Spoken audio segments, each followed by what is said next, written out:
todos.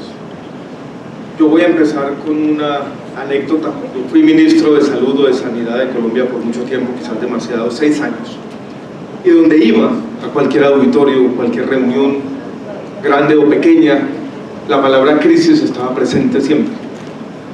Y empecé a coleccionar citas sobre crisis. Voy a leer una, de Fernando Savater, que dice lo siguiente: si hubiera que señalar en una sola frase aquello en lo que todos estaríamos de acuerdo, los entendidos y los profanos, los optimistas y los pesimistas, las izquierdas y las derechas, si hubiera que proponer un lema que aunase los estamentos más dispares y las ideologías más divergentes, bastaría con decir: vivimos en plena crisis. La verdad es que si nos quitan la crisis, ya no sabríamos de dónde agarrarnos. Siempre hemos vivido en crisis y yo creo que eso nos obliga tal vez a ser más cautos a la hora de entender este momento y describir por qué esta crisis es distinta, si es distinta a las otras. Yo no quisiera ahondar en el cuadro dramático, como ya lo dijo Daniel, pero hay elementos que quizás la hacen distinta. La primera, que por primera vez enfrentamos como humanidad un problema de acción colectiva de escala global.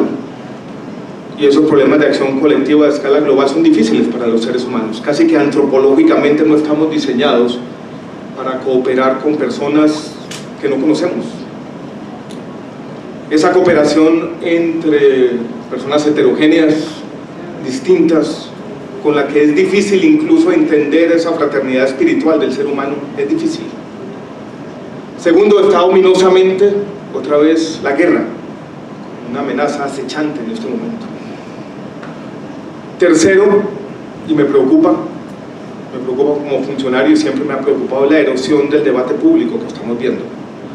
Leí hace poco, parece una anécdota insustancial, pero me pareció interesante, en el New York Times, una idea que hace 25 años determinaba un debate en el Congreso en Estados Unidos y salían todos a almorzar, y en la misma mesa se sentaban republicanos y demócratas. Eso ya no pasa. Pareciera que las tecnologías de información vuelven a enloquecer al ser humano, como lo hizo la imprenta en el siglo XVI, como lo hizo la radio, que ayudó al surgimiento del fascismo y el nazismo en los años 30 del siglo pasado. Y ahora las redes sociales han llevado de manera artificial a esos odios que todos muchas veces profesamos sin saber por qué.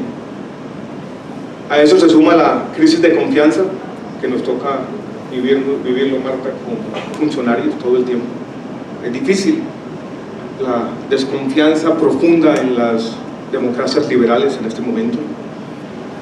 Y a ello también la crisis económica. Yo soy economista y la crisis del empleo, siendo educador, también me preocupa. Es como si la humanidad se hubiera empeñado en producir su propia obsolescencia, y esos cambios radicales en el mundo del empleo han llevado a una crisis profunda, y así están estas crisis superpuestas.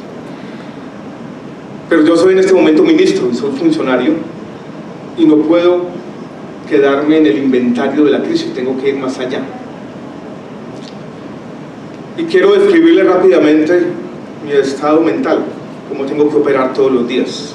El gobierno lleva poco y lo primero que tiene que ocurrir en mi mente, que pienso a menudo, es cómo se da esa convergencia entre las expectativas que siempre están por aquí y las posibilidades, y cómo debemos en el mundo político tratar de generar paciencia colectiva para que esa expectativa se dé como tenga que darse, sin traicionar los sueños y las ilusiones de la gente, pero hablando claro.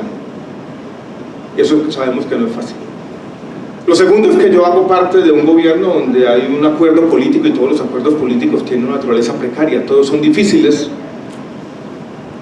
Un acuerdo entre fuerzas más progresistas de la izquierda tradicional y fuerzas liberales a las que yo pertenezco, que nos hemos puesto de acuerdo parcialmente, como son los acuerdos políticos, para defender la democracia y trabajar por una sociedad mejor. Y eso también tiene que estar ahí, pero soy consciente plenamente que no es fácil. Mi ideología o mi forma de entender el mundo, basada más en el liberalismo, y lo hablaba ahora con Daniel, tiene muy en mente los límites del cambio social. Y tal vez esa asimetría fundamental del Estado, y es que muchas veces es mucho más fácil destruir que construir. Y en esa tarea